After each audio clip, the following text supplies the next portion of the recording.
Hi friends, MI note 5 pro, Redmi note 5 pro charging பிரச்சனை இருந்தது. So அது வந்து சிசி போர்டுன்னு சொல்லுவாங்க, சார்ஜிங் போர்டு. ஸோ அதை சரி பண்ணியாச்சு, சப் போர்டை மாற்றியாச்சு. அதுக்கப்புறம் டிஸ்பிளே மாற்ற சொல்லியிருக்காங்க கஸ்டமரு. டிஸ்பிளே மாற்ற போகிறோம் புதுசாக. Battery model number BN45. இப்போ சார்ஜ் கரெக்டாக ஏறுது. இதில் உள்ள சப் போர்டை மாற்றியாச்சு. ஓகே, ஸோ கரெக்டாக இருக்குது.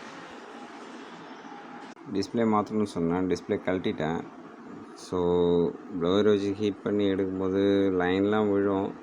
ஒரு சில நேரம் விழாமல் இருக்கும். எப்படி இருக்குன்னு பார்த்தேன், லைன் விழாமல் இருக்குது. பட் இருந்தாலும் நம்ம டிஸ்பிளேவோட சேஞ்ச் பண்ண போகிறோம்.